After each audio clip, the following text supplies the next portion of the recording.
Putin had a plan. It was actually a smart plan. A buffer zone in eastern Ukraine that would protect his forces, isolate Ukrainian reinforcements, and set the stage for Russia's biggest push of 2026. Ukraine just destroyed it. Not with a dramatic counteroffensive you saw on every headline, but with a calculated, weeks-long operation that the Kremlin never saw coming.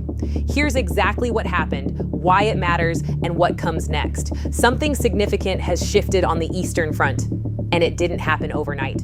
For the past several weeks, Ukraine has been executing a methodical, coordinated military operation across the Dnipropetrovsk Oblast. Not a raid, not an opportunistic grab at a few villages. A full, planned offensive campaign, approved, coordinated, and executed with the kind of disciplined precision that Russia has consistently failed to demonstrate anywhere on this battlefield. And the results are nearly complete. Major General Oleksandr Komarenko, who heads the main operational directorate of Ukraine's general staff, stated in a mid-March interview that Ukraine has reclaimed almost the entire territory that Russia had seized inside Dnipropetrovsk. His words were direct. Almost the entire territory of Dnipropetrovsk Oblast has been liberated. We still need to finish work in 3 small settlements and clear 2 more. That's it, 3 small settlements. That's what remains of what Russia once claimed as secured territory in this region. Now, here's where the numbers start telling a story that should genuinely alarm Moscow. According to figures confirmed by both Komarenko and analysis from the Institute for the Study of War, the ISW, Ukraine has retaken more than 400 square kilometers during this operation. Some Ukrainian estimates put that figure closer to 460 square kilometers. The ISW itself openly acknowledged that its own mapping methodology likely underestimates Ukraine's actual gains because it only confirms territory as recaptured once sufficient open source evidence has accumulated. Let that land for a moment. An independent research institution is telling you their numbers are conservative, and those numbers already show Ukraine netting more ground than Russia in February. For the first time since the summer 2023 counteroffensive, Ukraine recaptured more territory in a single month than Russia managed to seize. The ISW confirmed Ukraine achieved a net gain of 33 square kilometers in just the week of February 14th through February 20th. The following week, February 21st through February 27th, that number jumped to a confirmed net gain of 57 square kilometers. Russia was losing ground faster than it was taking it. And this was all while the Kremlin was still publicly projecting confidence about its spring offensive plans. So how did Ukraine actually pull this off?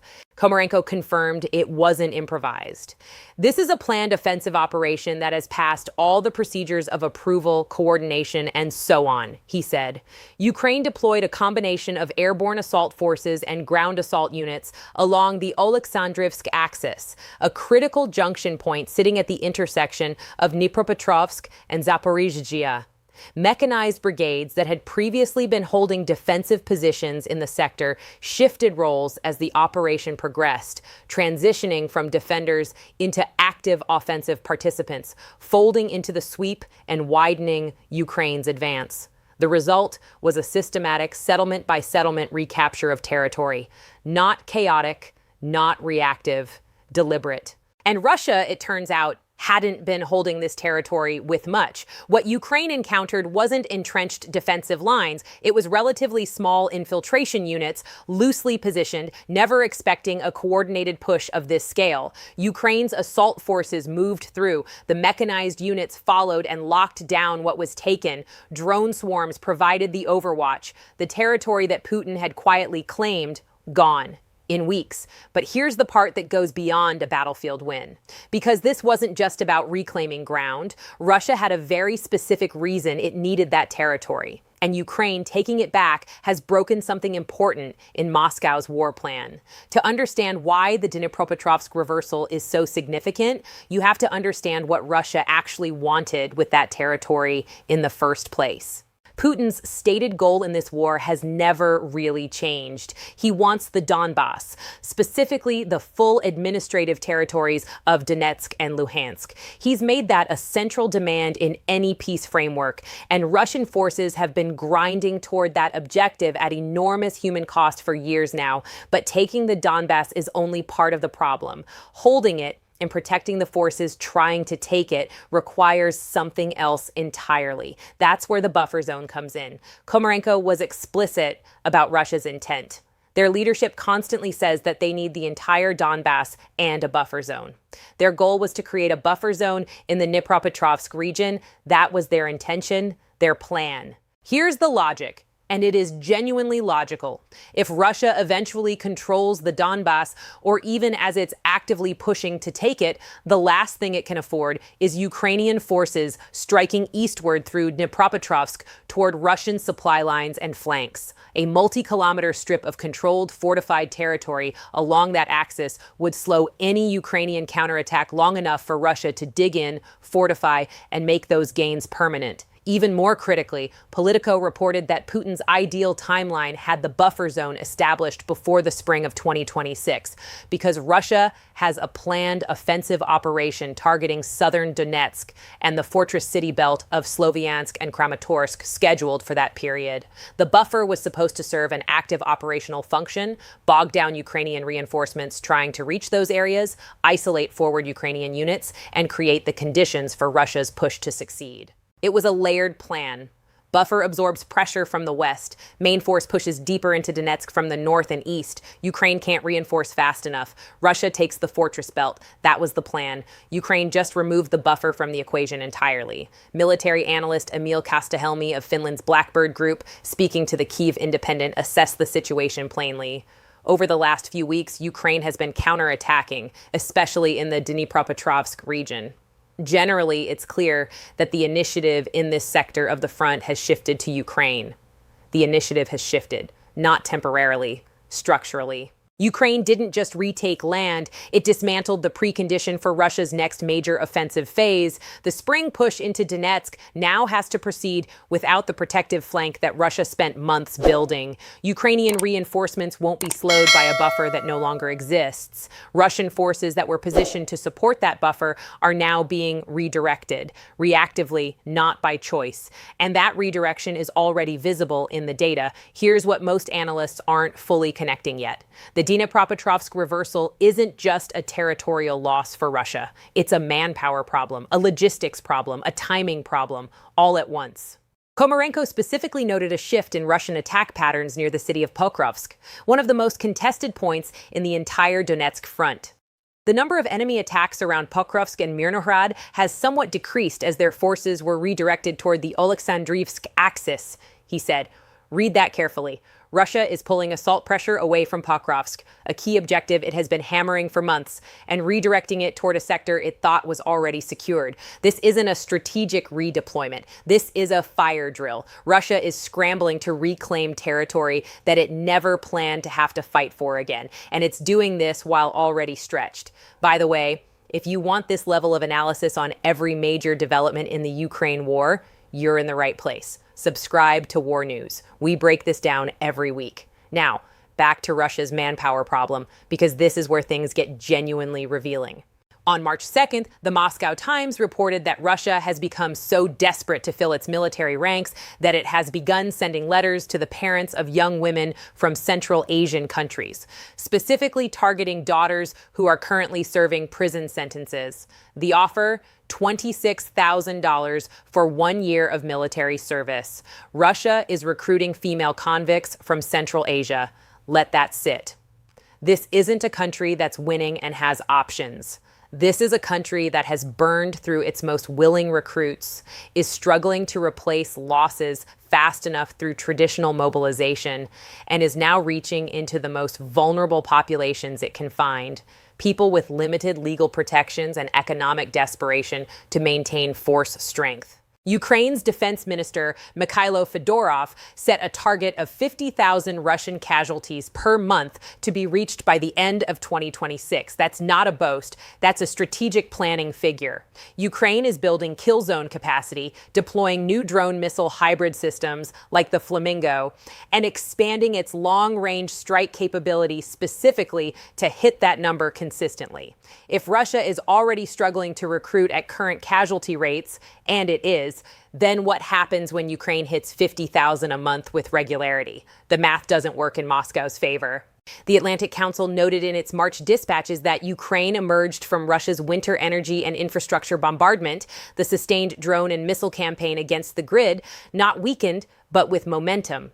Ukraine received billions in loans and aid, deployed new long-range weapons, and is now inflicting casualties at rates that outpace Russian recruitment. The winter campaign was meant to break Ukrainian will and force premature defensive commitments. Instead, Ukraine used the time to prepare and launch the Dnipropetrovsk operation. Russia planned a winter of attrition. Ukraine answered with a counteroffensive. And now, with that counteroffensive nearly complete and those 400-plus square kilometers locked down with Ukrainian fortifications and mechanized defensive lines, Putin faces a choice with no good options. So what does all of this mean for the next 60 to 90 days? Military analyst Oleksandr Kovalenko, speaking to New Voice of Ukraine, laid out Russia's spring-summer 2026 intentions. A push along the Donetsk-Zaporizhzhia border toward the Oleksandrivsk junction, combined with pressure on the Sloviansk-Kramatorsk fortress belt further north. These are the objectives Russia has been building toward. But Kovalenko added a critical qualifier. It is unclear whether they will even be able to conduct a full-scale offensive campaign during the spring-summer period in this sector. That's an analyst who covers Russian military operations for a living, saying he isn't sure Russia can actually execute the offensive it's been planning. Why? Because the conditions Russia needed no longer exist. The buffer zone is gone. The Oleksandrivsk axis, the exact junction Russia wanted to use as a staging platform and force funnel, is now under Ukrainian pressure. Russian units that were supposed to be conserved for the spring push are being redeployed to stabilize a front that was supposed to be stable already. And Ukraine is now moving to fortify the very positions it just recaptured, meaning any Russian effort to retake that ground won't encounter the loose infiltration lines Ukraine found. It will encounter prepared defenses and coordinated drone coverage. Russia isn't just behind schedule. It's trying to execute a forward offensive while dealing with a collapsing flank it didn't see coming.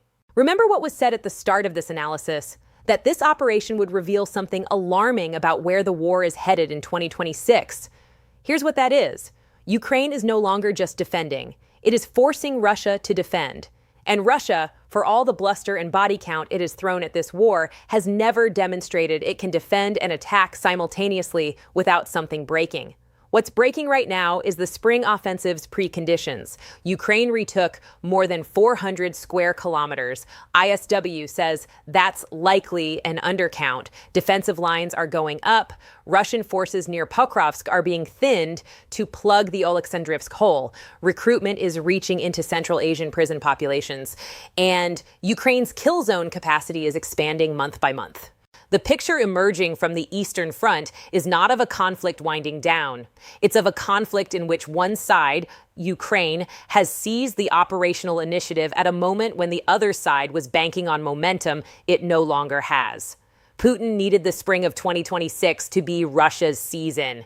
Ukraine has spent the winter making sure it isn't. Here's the bottom line. Russia's buffer zone strategy in Dnipropetrovsk is gone, reclaimed by Ukraine in a coordinated, weeks-long offensive that caught Moscow off guard and reversed months of Russian infiltration. That buffer was supposed to protect Russia's spring offensive, isolate Ukrainian reinforcements, and give the Kremlin the conditions it needed to push deeper into Donetsk. None of that is available now. Instead, Russia is diverting troops from active offensive operations to reclaim territory it thought it held. It's recruiting female convicts from Central Asia. It's watching Ukraine net more territory in February than Russia could take. The first time that's happened in over 2 years. In the coming weeks, watch for two things: whether Russia attempts a localized counterattack on the Oleksandrivsk axis and how that affects the pressure it can sustain near Pokrovsk. Those two data points will tell you almost everything about whether Russia's spring offensive is real, or whether it was already defeated before the first assault began. If you want to understand the weapons Ukraine is now deploying to expand and hold these gains, including the Flamingo drone missile system and the new long-range strike capabilities that have Moscow genuinely worried, that's the next piece. It explains how Ukraine is making these advances stick.